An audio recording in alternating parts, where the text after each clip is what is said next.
மக்களே, morning live updates பார்க்கலாம். இது மாதிரி கொஞ்சம் சின்ன சின்ன வீடியோவாக போடலான்ட்டு இருக்கேன். சப்போர்ட் பண்ணுங்கள் please. Okay. So first morning வந்து விக்ரம் வந்து ஒரு ஷோ மாதிரி நடத்தினார். அவர் அதில் வந்து பாட்டு ஒன்று பாடினாங்க. ஆடாத ஆட்டம் எல்லாம் பாட்டை கொஞ்சம் மாற்றி பாடினார். ஆடாத ஆட்டம்லாம் வீட்டுக்கு போனது தெரியுமான்னு பாடினார். அவர் யாரையும் பேரை மென்ஷன் பண்ணலை. அவர் கூப்பிடும் போதே பிரஜினையும் கூப்பிட்டார். எல்லா ஷோ பண்ண போகிறேன், வாங்க பிரஜின் முடிஞ்சால் வாங்கன்னு கூப்பிட்டாரு. பிரஜின் போகலை. ஆனால் அந்த பிரச்சனை என்ன பண்ணியிருக்குது, ஒட்டிக்கிட்டு இருக்குது உட்காந்து இவங்க பண்ணதெல்லாம். சரி, அங்கே நின்னாலே கேக் கொண்டே வச்சுக்கலாம். நீ நீ இதை மாதிரி ஆடினா நீ ஒன்றும் ஹீரோலன்ற மாதிரிலாம் பாடினார். ஏங்க எனக்கு தப்பாகவே தெரியலை. நான் என்ன கேட்குறேன், உடனே விக்ரம் வன்ம விக்ரம் வக்ரம்னு வந்துடுவீங்க. நேற்று ஒரு முந்தா நேற்று நைட்டு 12 மணி நேரம் வேணும்னே விக்ரமை முடிக்க வச்சாங்க. நான் ஹீரோடா, நான் வான் பண்ணுறேன்டா, வெளில போடா அப்படின்னா அப்படி பாடதான் செய்வாங்க. போய் விஜய் சார் எடுத்து பேசினார். விக்ரம்க்குலாம் காண்டு, பிக் பாஸை மதிக்க மாட்டேங்கிறாங்க, விஜய்ஸ் மதிக்க மாட்டேங்கிறாங்க, இவங்களுக்கு என்ன மரியாதை அப்படின்னு அவர் பாடுறாரு.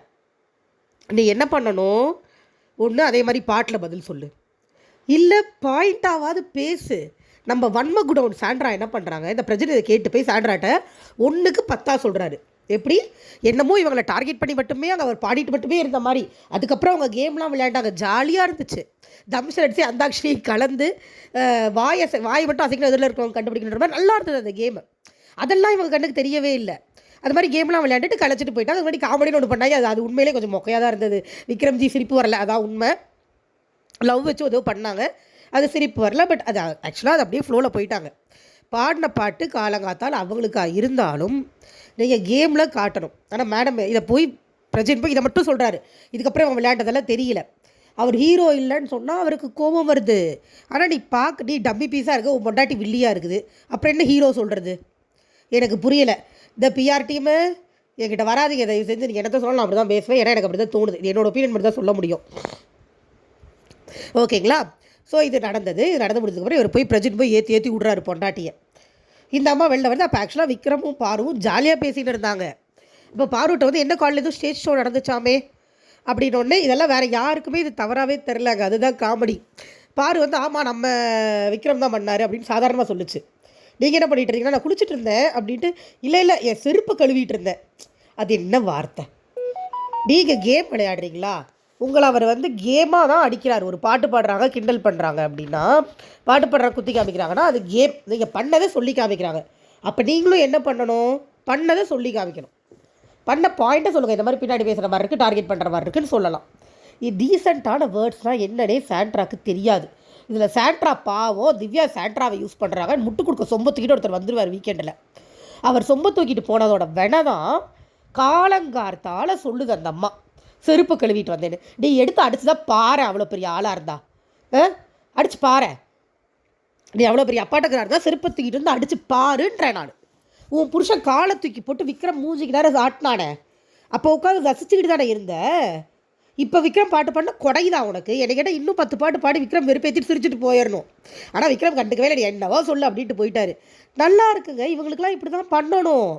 வயிற்றுச்சல் சாண்ட்ராவுக்கு. நீங்கள் பாருங்கள் லைவில் போய் சாண்ட்ரா மூஞ்சியை அப்படியே கபகபான்னு அந்த அம்மா வயிறு எரியறது மூஞ்சியில் தெரியுது. ஐயோ நம்மளுக்கு கிண்டல் பண்ணி பாடுறானே, ஒன்றும் சொல்ல முடியாது, சொன்னால் வீக்கெண்டில் அடி வாங்குறமே அப்படின்னு. ஏன் சொல்லுங்கள், ஏன்னா இவங்களுக்கு டீசெண்டாக அதை சொல்ல தெரில. அவங்களுக்கு இன்டீசென்ட் ப்ரப்போசல் மட்டும்தான் தெரியும். ஸோ டீசெண்டாக பேச தெரியாததுனால என்ன பண்ணுறது தெரியாமல் செருப்புக்கு பருப்புன்ட்டு போயிட்டாங்க. இதுக்கப்புறம் விக்ரமும் எஃப்ஜேயும் உட்காந்து ஒரு அனாலிசிஸ் ஒன்று பண்ணாங்க. அது உண்மையிலே நல்லா இருந்தது. அவங்களோட கேம் என்னது, இவங்க வியானாட்டை ஏதோ ஸ்க்ரப் ஏதோ காமிச்சிருப்பாங்க போல. இப்போ அதை காணோன்னு சொல்லிட்டாங்க போல் இருக்கு. அது வியானாவும் கொஞ்சம் ஓவர் டூ தான் பண்ணுது. பார்த்தியான்னு கேட்டதுக்கு அது வந்து என்னை திருடிட்டுற மாதிரி சொல்கிறாங்கன்னு சொல்லிட்டு இருக்குது. கொஞ்சம் ஓவர் டூ தான் பண்ணுது, அதில் ஒன்றும் மாற்றுக்கிறது இல்லை. பட் இன்னொரு விஷயம், வியானா சொல்கிறது கரெக்டு. சுகர் மேட்டர் வந்து வியானா மேலே போட ட்ரை பண்ணாங்க திவ்யா. ஏன்னா அவங்களுக்கு பால் கொடுக்கல, அதனால் அந்த படியை தூக்கி இன்னொருத்தவங்க மேலே போட்டே ஆகணும்னு சொல்லிட்டு எனக்கு பால் தரல. வியானா எப்படி கேசரி பண்ணாங்க சக்கரை போட்டு, அதையும் பார்த்துருக்கணும்ல. அங்கே சாட்டர்டே எல்லாருமே ஃப்ரைடே பொதுவாக பண்ணுறது போல் இருக்குது. அது ஒரு பிரச்சனை. வியானா தூக்கிட்டு வந்து வீடு ஃபுல்லாக சொல்லிட்டு இருந்தாங்க. அதனால தான் காலையில் திவ்யா கேட்கும் போது வியானா கோவம் வந்துருச்சுங்க, அதை சொல்லிட்டே சுற்றுறீங்க, அப்படி தான் ஃப்ரைடே பண்ணுவாங்கன்னு சொல்லிட்டு அது போயிட்டு உள்ளே வந்து விக்ரம்கிட்ட சொல்லிச்சு. அப்போ விக்ரமும் எஃப்ஜேவும் கரெக்டாக அனலைஸ் பண்ணாங்க. இவங்க கேம் என்ன, ஒரு வாரம் சபரிமலை பிரச்சனை ஸ்டார்ட் பண்ணி போடுறது, அடுத்த வாரம் விக்ரம் வச்சு செய்கிறது, அடுத்த வாரம் வியானா வச்சு செய்கிறது. ஒரு டார்கெட் சூஸ் பண்ணி அவங்கள போட்டு அடின்னு வாரம் ஃபுல்லாக அடிக்கிறாங்க. பொய்யா சொல்கிறாங்க.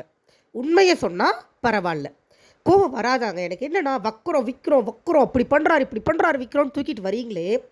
நான் ஒரே ஒரு கேள்வி தான் கேட்குறேன், கோவம் வராதா? அவன் நைட்டு ஃபுல்லாக முழிச்சிருக்கணும், சீக்கிரம் தூங்குற மனுஷன் தெரிஞ்சு வேணும்னே விடிய விடிய முழிச்சிருக்கணும்னு ஒன்று பண்ணாங்க. கோவம் வருமா வராதா நீங்கள் சொல்லுங்கள். தப்புலாம் ஆடுறீங்கன்னு சொன்னதுக்கு அவர் பொண்டாட்டியெல்லாம் வம்புக்கு இழுத்தாங்க. எஃப்ஜே ஃபேமிலி பற்றி பிரஜன் பேசினார் இல்லைங்க. நீங்கள் சொல்கிறீங்களே அவங்க பிஆர் டீம் உங்கள்கிட்ட கேட்குறேன், சாண்ட்ரா பிரஜனோட பிஆர் டீமு ஒரு வார்த்தை பிரஜன் மன்னிப்பு கேட்டாரா? அவர் பால் ஊத்துறான்னு சொல்லியிருக்கட்டும் இல்லை கர்மான்னு சொல்லியிருக்கட்டும், வார்த்தை என்ன அவள் எடுத்துகிட்டு போட்டோம். அவங்க ஃபேமிலி இழுத்தார்ல, ஒரு வார்த்தை சாரிடான்னு சொன்னாரா? அப்படி என்ன தலக்கணும், அப்படி என்ன தலக்கணும்?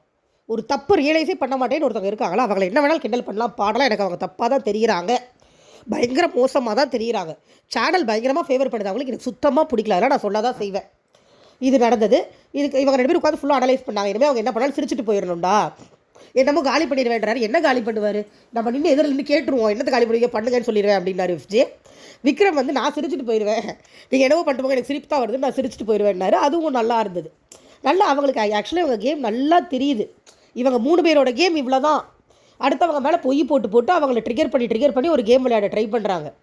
இனிமேல் ட்ரிகர் பண்ணாங்கன்னா சிரிச்சுட்டு போயிடுவோம்.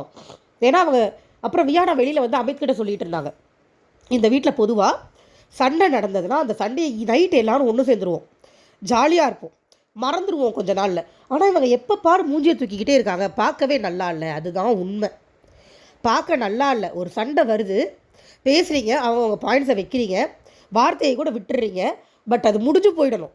அடுத்த நாள் மறுபடியும் அது காலையிலேருந்து வரும்போது ஃப்ரெஷ்ஷாக வரணும். அந்த வீட்டில் அப்படி தான் இருக்கணும். நீங்கள் மூஞ்சியை தூக்கி வச்சுக்கிறது நியாயத்துக்கு வச்சுக்கிட்டா கூட பரவாயில்ல, தப்பு அவங்க பண்ணிவிட்டு இவங்கக்கிட்ட மூஞ்சியை காட்டுறாங்க. விக்ரம் அவர் ஆயாலே சொன்னார், டேய் நம்மளாம் என்னடா குரூப்பிசம் 10 பேருக்கு பிரயோஜனம் இல்லாத குரூப்பிசம் அப்படி பண்ண நம்மளுக்கு பணம் தரலடா அப்படின்னாரு. அதுதான் உண்மை. இவங்கெல்லாம் ஒர்த்து இல்லைங்க. இவங்க கன்னிங்னஸே இவங்ககிட்ட கிடையாது. கேம் விளையாடணும்னு எதையாவது பண்ணுறாங்க, ஏதோ நாங்கள் ட்ரை பண்ணுறதே கேம் விளையாடணும், முன்னேறணும், ஏதோ ஒன்று பண்ணணும் அப்படிங்கிறது மட்டும்தான் இந்த அன்பு கேங்கோட ஸ்ட்ராட்டஜி. ஆனால் அவங்க ஒருத்தங்களை மனசளவில் உடல் அளவுலையும் மனசளவுலையும் என்ன சொல்கிறது மனசளவுலையும் நோகடிச்சு வெளியில் அனுப்பணும்னு நினைக்கிறாங்க. அதுதான் கன்னினஸ், அதுதான் ஈவல்னஸ். இது கிடையாது. அவங்க பண்ணுறதுக்கு இவங்க திருப்பி கொடுக்குறாங்க, அவ்வளோதான். ஏதோ ஒரு வகையில் திருப்பி கொடுக்கணும்ல. எனக்கு புரியலை. எல்லோரும் என்ன டம்பாக உட்காந்துருக்கணுமா? இவங்க என்ன வேணாலும் பண்ணுவாங்க, என்ன வேணாலும் பேசுவாங்க, கையை கட்டு ஆமா ஜாமீன் போட்டு உட்காந்துருக்காங்க, வந்திருக்காங்க உள்ளுக்குள்ளே பண்ணணுங்க, நல்லா வச்சு செய்யணும். எனக்கு இவங்க 3 பேர் விஜய் சேதுபதி செய்யவே இல்லை. வீட்டுக்குள்ளே இருக்கிறவங்களாம் செய்ய அதை வச்சு செஞ்சுட்டாங்கன்னா கூட அவங்க எலிமினேட் ஆன சேனல் சப்போர்ட் பண்ணி இவ்வளோ வச்சுக்கிட்டா கூட சேனல் பாடு. நான் அட்லீஸ்ட் நம்மளுக்கு பார்க்குறவங்களுக்கு அது நிம்மதியாக இருக்கும். மக்களே ஊர் ஃபுல்லாக எல்லாருமே சாண்ட்ரா பண்ண நடிப்புன்னு தான் சொல்கிறாங்க, நான் சொல்லலை. எல்லா சேனலும் எங்கே வேணாலும் போய் பாருங்கள், அத்தனை பேர் அதை ட்ராமான்னு தான் சொல்லியிருக்காங்க. ஒரு சிலர் வேணால் ரொம்ப டிப்ளமேட்டிக்காக இருக்கேன் அப்படின்னு சொல்லியிருப்பாங்க, உண்மையாகவும் இருக்கலாம் அப்படின்ட்டு. அது உண்மைலாம் கிடையாது. இது ஒன்று நடந்தது. இதுக்கப்புறமா எல்லோரும் இப்போ சாப்பிட போயிட்டாங்க. வியானா உட்காந்து அழுதுன்னு இருக்குது, என்னை சக்கரைக்கு சொல்லிட்டாங்க, ஸ்க்ரப்புக்கு சொல்லிட்டாங்க, அது கொஞ்சம் ஓவர் சீன் தான் போட்டுக்கிட்டு இருக்குது. And FJ and Vikram analysis நல்லா இருந்தது. பார்வதி கொஞ்சம் அடக்கி தான் வாசிச்சுக்கிட்டு இருக்காள். எழுதுறதுலேருந்து அவங்க வரதும் பண்ணலை. காலையில் எழுதுறதே மூஞ்சி தூக்கிட்டு திரியிறது இந்த 3 பேர் தான். எகைன் திவ்யா சாண்ட்ரா பிரஜன் தான் அந்த வீட்டையே டிஸ்கஸ்டிங்காக ஆக்கிட்டு இருக்காங்க. ஒரு காலையில் ஒரு ஜாலியாக ஒரு ஷோ பார்க்க, ஒரு விஷயத்தை பார்க்க முடியல, சிரித்து பேசி விளையாடுறது எதையுமே பார்க்க முடியல காலையில் நேரத்தில். தேவையே இல்லாமல் இவங்க வந்து மூஞ்சியை தூக்கி முகரையை தூக்கி ஒரு இடத்த ரொம்ப அக்லியாக்கி எதிரி என்னமோ இவங்க வீட்டு சொத்தை போய் அடுத்தவங்க திருடுற மாதிரி ஒரு ஃபேஸை வச்சுக்கிறாங்க. அவர் பேசுகிற பேச்சுக்கு அவரை செய்யதாங்க செய்வாங்க. பிரச்சனை செய்யாமலாம் விட முடியாது. ஏன்னா அவ்வளோ வார்த்தை விட்டுருக்காரு. யார்கிட்டையுமே சாரி கேட்கல. விக்ரம் கிட்ட அவர் பொண்டாட்டி கூப்பிட்டு வர சொன்னேன்னு சொன்னதுக்கு சாரி கேட்கல. எஃப்ஜேவோட ஃபேமிலியே இழுத்ததுக்கு சாரி கேட்கல. வியானாவையும் சுபிக்ஷாவையும் காலி பண்ணிடுவேன்னு சொன்னதுக்கு சாரி கேட்கல. யார்கிட்டையும் ஒரு சின்ன வருத்தம் கூட தெரிவிக்காத பிரச்சனை அந்த வீட்டுக்குள்ளே இருக்க தகுதி இல்லை. கெமி போயிட்டாங்கன்னு இவங்களுக்கு ஆத்திரமா? ஏய் உன் புருஷன் கடைசி நிமிஷம் போயிட்டு வந்தான், உனக்கு அது புரியவே இல்லை. சாண்ட்ரா சொல்கிறாங்க கெமி போயிட்டாங்கன்னு இவங்களுக்கு ஆத்திரம்னு. இவங்களுக்கு ஒன்று புரியலை. அவரும் எஜ்ஜுக்கு தான் போயிட்டு வந்தார். கெமி போயிட்டாங்களா, அவர் உள்ளே வந்துட்டாரோ, அதனால் அவர் பயங்கரமான பிளேயராக, கெமி பிளேயர் இல்லையா? ஐயோ காமெடி பண்ணாதீங்க சாண்ட்ரா, உங்கள் புருஷன் இப்படியே பண்ணாரே, இந்த வாரம் வெளியில் வந்துடுவார் சாண்ட்ரா, அப்படி தான் இருக்குது. கண்ணிங்க பயங்கர கண்ணிங், இவ்வளோ தூரத்துக்கு கண்ணிங் பார்வதி கூட இல்லைன்னு வீட்டில் இருக்கிற எல்லாரும் சொல்கிறாங்க. அதையும் எஃப்ஜேவும் இவரும் விக்ரமும் சொன்னாங்க. பார்வதிலாம் ஒன்றுமே இல்லைடா, அது எனக்கே சும்மா கத்தும் போயிடும், அது கூட கேட்டசி பார்த்து தூங்கினா தூங்கட்டும் விடும். இதுங்களுக்கு அந்த கேட்டசி கூட இல்லைனா பார்வதி விட மாட்டாங்க. பார்வதி கண்டிங்கன்னா அவங்களும் எக்ஸ்ட்ரீம் போவாங்க. பட் இவன் அவங்கள விட, அதாவது எக்ஸ்ட்ரீம் எத்தனைக்கு அப்படிங்கிற மாதிரி இவங்க இருக்காங்க. பார்வதி வந்து எக்ஸ்ட்ரீம்லாம் போயிடும். ஆனால் பேசுவோம், அதுக்கப்புறம் சிரிச்சு சில சமயம் பேசுவாங்க. இவங்க அது இல்லவே இல்லை. நாங்கள் 3 பேர் வெர்சஸ் வீடுன்ற மாதிரியே ஒன்று ஃபார்ம் பண்ண ட்ரை பண்ணுறாங்க. பார்க்க ரொம்ப அக்லியாக இருக்குது. எதையாவது ஒன்று எடுத்துகிட்டு பிரச்சனை பண்ணிவிட்டு டேரெக்டாக விக்ரம்கிட்ட கேட்டிருக்கலாம், எங்களை இது பண்ணி பாடினீங்களா விக்ரம், அப்படி பாடாதீங்க எனக்கு அஃபண்ட் ஆகுதுன்னு சொன்னால் முடிஞ்சு போச்சு. அதை அந்த வீட்டில் நிறைய பேர் பண்ணுவாங்க. ஆனால் அவங்க பண்ண மாட்டேங்கிறாங்க. அது எடுத்து பண்ணட்டும் சாண்ட்ரா, பண்ணட்டும் டார்லிங், அப்போ தான் டார்லிங் விஜய்ஸ் கேட்பாரு, அப்போ தான் டார்லிங் கெட்ட பேர் ஆகும். என்ன புத்தி என்னவோ. ஓகே மக்களே, அடுத்த லைவ் அப்டேட்டோடு வரேன். எனக்கு நல்லா தான் இருக்குது, ஜாலியாக தான் போகுது. காலையில் என்ஜாய் பண்ணுறது நான் என்ஜாய் பண்ணி பார்ப்பேன், அவ்வளோதான். Thank you so much. அடுத்த ப்ரோமோலையோ இல்லை லைவ்லையோ பார்க்கலாம். தேங்க்யூ.